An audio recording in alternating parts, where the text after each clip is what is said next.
Bonsoir à tous. Il y a un phénomène de nostalgie chez l'être humain. On a toujours l'impression que hier c'était mieux, il était un temps, les choses étaient beaucoup meilleures, mais aujourd'hui c'est pas pareil.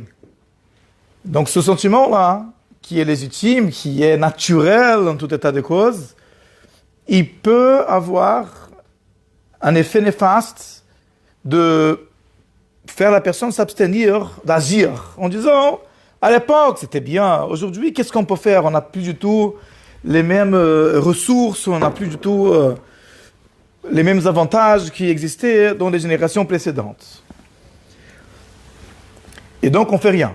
Donc il y a ce danger de la nostalgie. Néanmoins, il existe en effet, c'est un fait, et ça existe en effet dans le judaïsme, ce concept de descente des générations. C'est-à-dire les générations les plus proches du don de la Torah ont plus de clarté, ont plus d'envergure spirituelle, qu'avec le passé, le temps il passe et on s'éloigne, et le leadership, il vient en s'amenuisant.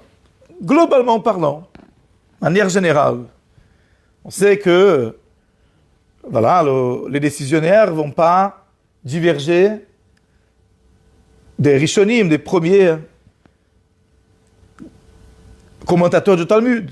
Maïmonide, lui, ne va pas diverger du Talmud. Le Talmud ne va pas diverger de la Mishnah. La Mishnah ne va pas diverger des prophètes. Et encore moins de Moshe Rabbeinu, de la Torah. Il y a ce concept-là on appelle ça en hébreu, Yeridat Adorot. Et de nos jours, si on peut dire ainsi, il n'y a pas de doute qu'on se trouve dans une situation de crise du leadership. C'est-à-dire on ne retrouve pas les mêmes grandeurs, les mêmes envergures spirituelles, les grands leaders que le peuple juif a connus à une époque. C'est particulièrement vrai en ce qui concerne le mouvement Chabad et tous ceux qui sont, de façon plus large, tous ceux qui ont un lien, une connexion avec le Rabbi. Quand on parle de mouvement Chabad aujourd'hui, c'est pas forcément les gens avec l'uniforme officiel, avec le badge, comme on dit, mais ça s'élargit à un grand nombre de juifs proches du Rabbi et le peuple juif en général, après Gibel Tammuz, après la disparition matérielle du Rabbi, il y a ce sujet-là de difficulté, de crise dans le leadership spirituelle. Et la question beaucoup se posent la question, comment Chabad tient 30 ans sans Rabbi? Bon, le titre n'est pas très précis, comme on verra par la suite, mais voilà, la question se pose de façon légitime. Et comment le peuple d'Israël, de façon générale, tient, sans un leader qui dans des situations difficiles comme celles que nous vivons aujourd'hui, est là pour dire la Torah, pour dire vraiment la vie de la Torah, la position légitime de la Torah sur chaque sujet. En tout état de cause, le fait qu'il existe cette descente de génération, le fait que l'exil, il va en se renforçant, est une preuve dans les sikhot, dans les causeries du Rabbi, à ce qu'il défend souvent que l'exil n'est pas simplement une punition pour nos fautes. Et le Rabbi fait un calcul simple. Si l'exil, la destruction du Beit HaMikdash, la diaspora, l'exil du peuple juif de sa terre, était uniquement une punition à nos fautes, alors il devrait aller en s'amenuisant. La situation devrait être de plus en plus allégée, puisque les fautes, au fur et à mesure, sont expiées. Mais puisqu'on voit le contraire, que l'exil y va en se renforçant, l'obscurité, les persécutions, les massacres, ils sont allés en grandissant, et l'obscurité spirituelle, elle devient de plus en plus importante. Ça montre qu'il y a quelque chose de plus profond dans cet exil, dans cette diaspora, dans cette obscurité, qui fait qu'il y a un phénomène où la galoute, l'exil, devient de pire en pire.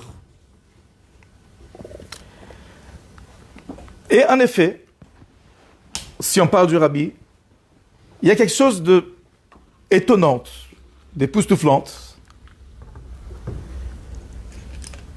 Le dernier discours hassidique que le Rabbi a distribué de sa main, à l'occasion de Parashat Tetzavé, c'est en 1752-1992, il parlait précisément de ce sujet. Qu'est-ce qui se passe lorsque Moshe Rabbeinu, lorsque le dirigeant spirituel, il s'en va de ce monde? Qu'est-ce qu'on attend de ceux qui restent? Comment est-ce qu'on doit réagir? Comment est-ce qu'on doit comprendre le sens de cette situation en l'absence matérielle de Moshe? Donc le Rabbi distribue ce discours à tous ceux qui passent de main à main, et c'est la dernière fois. Ce sont les derniers mots du Rabbi, si on peut dire ainsi. C'est son testament spirituel pour l'époque que nous vivons maintenant. Quelques jours plus tard, le Rabbi est tombé malade, et voilà la situation où nous sommes aujourd'hui. Ce Mahamar, ce discours hassidique, il est basé sur le premier verset de la paracha.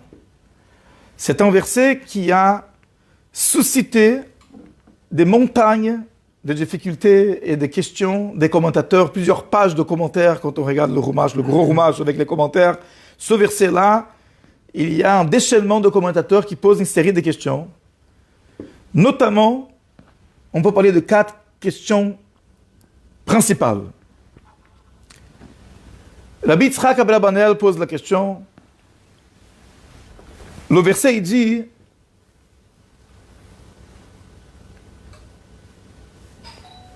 et tu ordonneras les enfants d'Israël, et ils t'apporteront de l'huile d'olive pure concassée pour le luminaire, pour faire monter une flamme perpétuelle. Rabbi Yitzhak Abrabanel pose la question: cette mitzvah, elle n'est pas à sa place. La semaine précédente, on a étudié Parashat Truma, c'est le commandement comment construire le Mishkan. Ils n'ont pas encore construit. Il n'y a pas de Mishkan, il n'y a rien du tout. Donc Parashat Tetzavé, ce sont les commandements de Dieu, comment faire les habits sacerdotaux, comment les Kohanim, ils devront travailler, les détails supplémentaires du Mishkan, du tabernacle. Il n'y a pas de tabernacle du tout.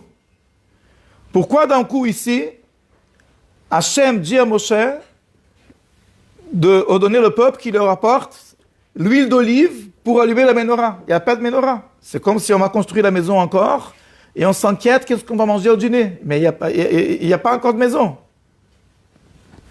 D'autant plus que ce commandement il apparaît de nouveau dans Parashat Emor, à sa place. Une fois que les Kohanim ils sont nommés à leur fonction, dans la Parashat Emor qui parle de la sainteté des Kohanim, en effet, on répète exactement les mêmes mots. Les mêmes mots. Donc pourquoi d'un coup il apparaît ici de façon précoce, alors que les Kohanim ne sont pas encore nommés, alors que le Mishkan n'est pas encore construit? Deuxièmement, cette expression, Ve'ata tetzavé, on ne voit nulle part autre de la Torah. Toute la Torah entière, c'est quoi? C'est Dieu qui dit à Moshe des mitzvot. Il faut transmettre aux enfants d'Israël. Et tout le monde connaît l'expression consacrée. Vaïdaber Hashem el Moshe lemor. Hashem a dit à Moshe en disant: Vayomer Hashem el Moshe. Hashem a dit à Moshe: Tzavet bnei Israël, ordonne les enfants d'Israël. Ici, il y a quelque chose qui est unique. Ve'ata Tetzavet bnei Israël. Le nom de Moshe ne figure pas. D'ailleurs, il ne figure pas dans toute la paracha. Depuis la naissance de Moshe, Parashat Shemot, jusqu'à la fin de Bamidbar, parce que Dvarim, c'est un monologue de Moshe, c'est normal que son nom n'apparaît pas, le nom de Moshe apparaît 600 fois dans la Torah. Donc environ sur 40 parshiot, il y a 15 fois par paracha le nom de Moshe. Normal, c'est le protagoniste. Et là, d'un coup, une paracha entière, le nom de Moshe ne figure pas. Et la Torah, donc, elle doit se faire un effort de langage pour ne pas mentionner son nom. Il a dit, et toi, tu ordonneras aux enfants d'Israël. Parce que ça change aussi, non seulement la construction de la phrase, mais le sens. C'est comme si Moshe il fait quelque chose. A priori, il n'est que le messager. Il est qu'un émissaire. Narmanide pose une troisième question. C'est quoi cette histoire? On doit apporter l'huile à Moshe. Il va faire quoi avec l'huile? Il n'est pas Cohen. C'est pas lui qui va allumer la menorah. Et si c'est pour qu'il regarde si c'est cachère pour la menorah, l'huile, dans ce cas-là, il faut lui amener la farine aussi, pour faire le pain de la proposition, pour savoir si elle est bonne. Il faut amener les moutons pour les sacrifices, pour les peaux de bélier teintant rouge, etc. Et là, on ne voit pas cela. Pourquoi d'un coup on porte à Moshe? C'est quoi cette façon? Et le Kli Yakar pose la quatrième question. Il est dit dans le verset, pour faire monter une flamme perpétuelle, Ner Tamid. Kli Yakar pose la question, la flamme n'est pas perpétuelle. Dans des choules, séfarades, on a l'habitude de laisser toujours une bougie allumée, tout le temps. Et on appelle ça Ner Tamid. Là, on peut appeler ça Ner Tamid. C'est une bougie perpétuelle, qui ne s'éteint jamais. Ici, c'est pas vrai, parce que le verset suivant, il dit, elle restera allumée, mais elle va de boker, du soir jusqu'au matin. Donc, est-elle allumée uniquement la nuit? Comment peut-on l'appeler Tamid? Le Rabbi, dans son discours, apporte la réponse à la deuxième question, et là, c'est la clé de la réponse pour toutes les autres. Comment se fait-il que le nom de Moshe n'est pas mentionné? Rabbi explique, la parasha Tetzavé est lue toujours à proximité à une date fatidique, le 7 Adar. Et ça, c'est vrai, que ce soit une année où il y a 2 Adar, elle va être lue à côté du premier Adar, ou que ce soit un seul Adar comme notre année, parasha Tetzavé, c'est toujours près de 7 Adar. Quoi qu'il en soit, au premier ou au deuxième. Ou le premier ou le seul Adar de l'année. Or, on sait que Hachem a tout prévu en avance. Et les parshiyot de la Torah sont liés avec les dates, avec Hanouka, avec Purim, il y a des allusions, avec Pesach. Il y a toujours des allusions dans la parasha qui est lue durant la semaine et les dates. Et donc, il y a là, parasha Tetzavé, en lien avec le 7 Adar. Qu'est-ce qui s'est passé avec au 7 Adar? C'est le dossier de Moshe. Marqué dans la Gemara, Moshe Rabbeinu est né au 7 Adar et il est décédé le 7 Adar. Étant donné que c'est une date importante, c'est le 7 Adar, il y a ici une allusion. Il s'agit là de l'absence de Moshe. Parce que le 7 Adar, Moshe il est décédé. Et imaginez-vous les personnes qui étaient au mont Sinaï. Et Moshe Rabbeinu nous les a conduits. Avant, ça ils étaient en Égypte. Moshe Rabbeinu les a sortis d'Égypte. Il a amené les plaies, il a ouvert la mer, il a reçu la Torah, il a parlé au nom de Dieu. Il les a rendus en peuple. Il leur a donné la Torah. Il a fait tomber la manne. Il les a protégés des ennemis. Tous ces miracles. D'un coup, cet homme-là, il disparaît. De 7 Adar. Imaginez-vous comment le peuple était désemparé. Et donc vient la parasha Tetzavé pour donner un message. Tout ici est dans le niveau du remez, de l'allusion. Même si Moshe n'est pas visible, même si on ne voit pas l'existence de Moshe, ce qui est représenté par le fait que son nom disparaît, d'un coup, une parasha, il n'y a pas le nom de Moshe. Et pourtant, il est partout. Et comment est-ce qu'on l'appelle? Ata. Dans les 3 premiers versets de la parasha, Ve'ata tezavet ben Israël, toi tu vas ordonner les enfants d'Israël. Ve'ata akreveler et Aaron achir, et toi tu rapprocheras de toi ton frère Aaron. Ve'ata tezavet lekol chachamei lev. Une 3e fois, Ve'ata et toi tu vas ordonner à tous les savants, tous ceux qui connaissent les règles de l'art, de confectionner le tabernacle. On remplace le nom Moshe par le prénom Ata, toi. C'est-à-dire, le nom, on n'entend pas, mais lui, il est présent. Cela symbolise le nom d'une personne. C'est une chose extérieure. La personne elle-même n'a pas besoin de son nom. Le nom, c'est le rapport avec autrui. D'après la Kabbalah, le nom, c'est le rapport avec le corps matériel. C'est ce qui relie la neshama au corps matériel. C'est pour ça que quand quelqu'un il s'en va comme ça, il les évanouit, on s'appelle par son nom pour qu'il revienne. C'est ce qui l'attache au corps matériel. C'est le lien de l'essence de l'âme au profil individuel de chacun. Et donc le nom de Moshe n'apparaît pas, c'est-à-dire que son neshama n'est plus dans un corps matériel. Mais qu'est-ce qu'il y a à sa place? Ata, toi. Toi, c'est la personne au-dessus de son nom. Ça fait référence à l'essence de son être. L'essence de son être, elle est là, elle est active, elle agit, même si son existence matérielle n'est pas visible. Et là, il y a donc un message de la Torah.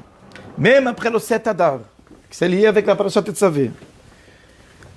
Cet homme-là, Moshe, nous a sortis d'Égypte, nous a donné la Torah, qui nous a connectés avec Hachem, il est présent. Il agit. Il a une influence. Il renforce la neshama de chacun. Il y a un lien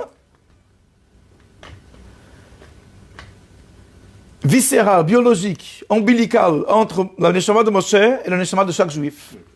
Là où il se trouve. Par deux façons. Une chose spirituellement, il y a un lien. Il y a une dimension de Moshe dans la neshama de chacun. Et parce que le Zohar rappelle Itpashtuta de Moshe Bechol Dara, il y a l'extension de Moshe dans chaque génération par les tzadikim de la génération. Par ces deux façons, par ces deux biais-là, Moshe il a une influence dans le peuple d'Israël. Continuellement, même après le 7 Adar. Et comme le Rabbi explique dans le Mahamar, c'est quoi l'influence? C'est réveiller en eux un niveau d'émouna plus profond que le niveau naturel. Il y a deux sortes d'émouna. Il y a deux sortes de foi. Il y a la foi que chaque juif il a en Dieu naturellement. Cette foi, elle peut rester générale, transcendante. Elle peut ne pas agir sur sa façon de penser, sa façon de ressentir, sa façon d'agir. Il peut y avoir une très grande contradiction entre sa foi et sa personne. Ça, c'est la foi de nous tous. Nous sommes tous des croyants, mais comme chacun peut constater, pas toujours nous nous comportons conformément à ces croyances-là.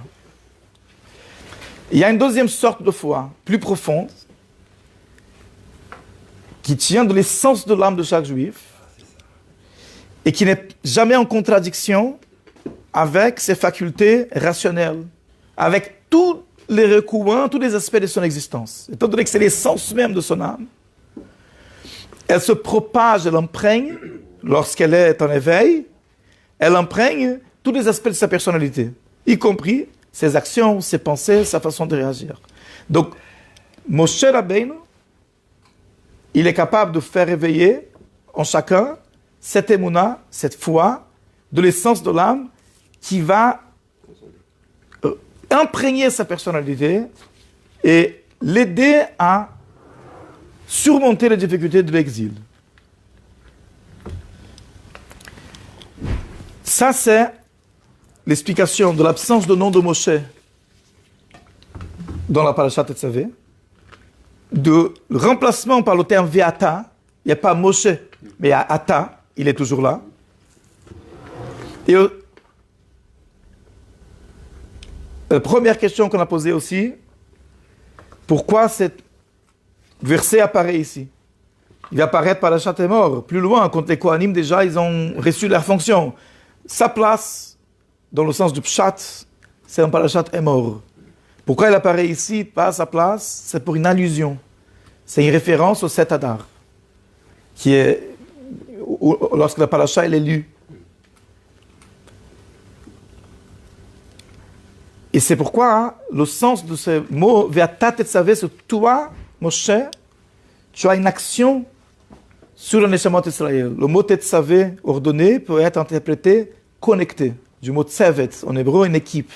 Ve'ata tetzavé b'nei Israël, tu auras toujours une influence positive sur les enfants d'Israël, de les connecter avec Dieu en réveillant en eux l'essence de leur être, qui va les permettre de surmonter toutes les difficultés. Maintenant, la question se pose, c'est très bien, très joli, mais pourquoi Hachem a fait comme ça? Même en l'absence de Moshe, et avec la descente de génération, on peut toujours tenir parce que les tzadikim sont toujours avec nous. D'accord, mais pourquoi pas laisser un tzadik matériellement? Pourquoi il y a toujours une descente de génération jusqu'à ce qu'on arrive à une époque où on ne voit plus de leadership comme avant? D'accord, on peut tenir. Mais pourquoi, a priori, arriver là? Akadosh Baruch Hu, il est capable de fabriquer d'autres Moshe. Akadosh Baruch Hu, il est capable de fabriquer d'autres rabbis. Pourquoi il a besoin de nous laisser dans cette situation, même si on a la réponse? Pourquoi, a priori, rentrer dans la question? Il peut faire un autre, non? Il y a beaucoup de stock, lui. Akadosh Baruch Hu, il est infini. Et donc, en effet, la réponse est que Akadosh Baruch Hu, il veut de ce travail qui est fait en absence de leadership. C'est pas un accident. Hachem, il souhaite ce travail et ce développement personnel que le peuple juif ne peut atteindre que dans une période d'obscurité spirituelle et d'absence de leadership. Le fait est qu'une personne, elle ne se développe vraiment que lorsque son prof n'est plus à côté de lui. Tout le temps que le prof il est là, il est en train de montrer le chemin, là il apprend rien. Quand le prof il donne l'examen, il n'intervient plus, c'est là qu'on commence à comprendre vraiment la leçon quand on a à résoudre les problèmes seul. Même chose par rapport à la Torah. Il y a apprendre la Torah et il y a devenir Torah. Il y a apprendre Hassidut et il y a devenir Hassidut. C'est deux choses complètement différentes. On peut apprendre énormément de Hassidut, mais la Hassidut et nous, c'est deux choses différentes. On peut apprendre un moment de Torah et la Torah et nous, ça ne fait pas la même.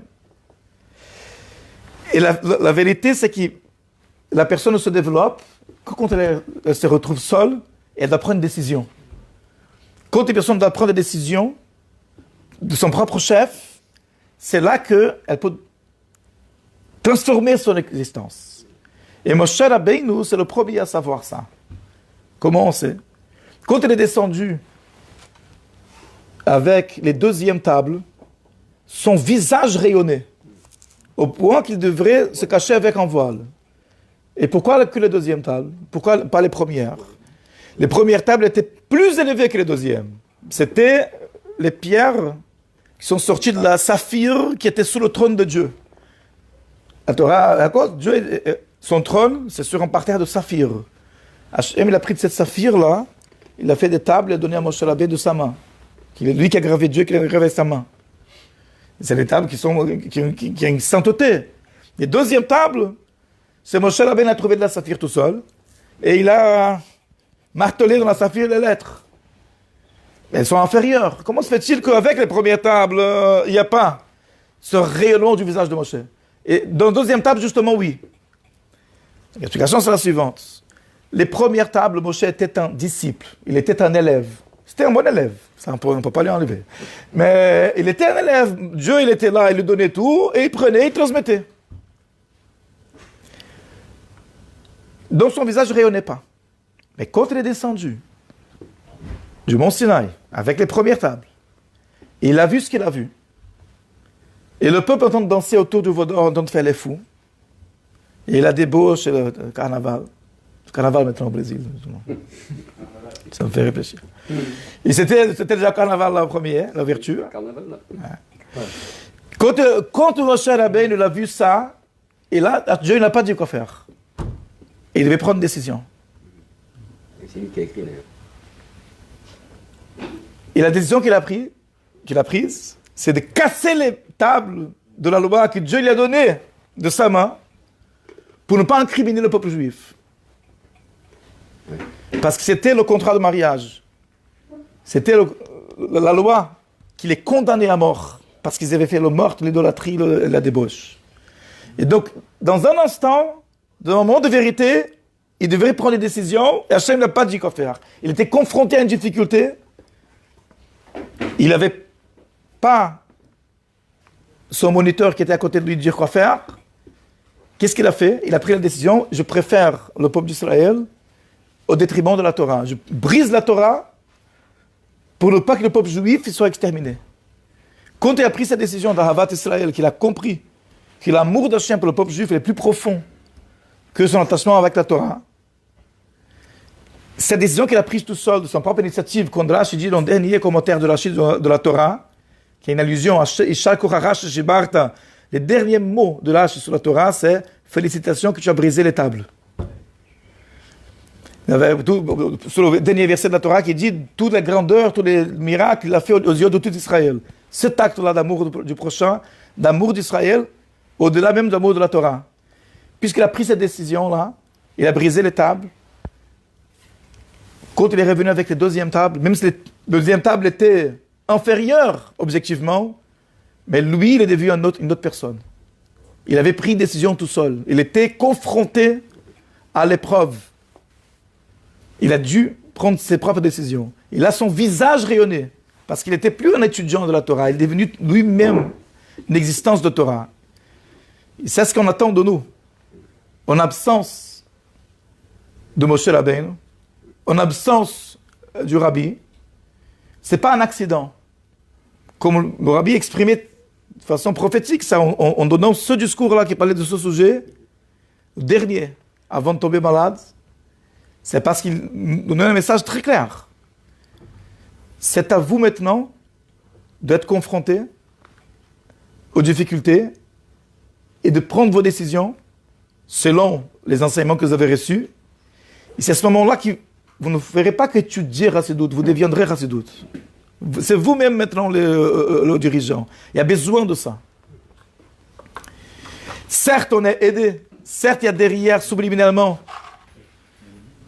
la présence de Moshe Rabbeinu, la présence du Rabbi qui nous soutient.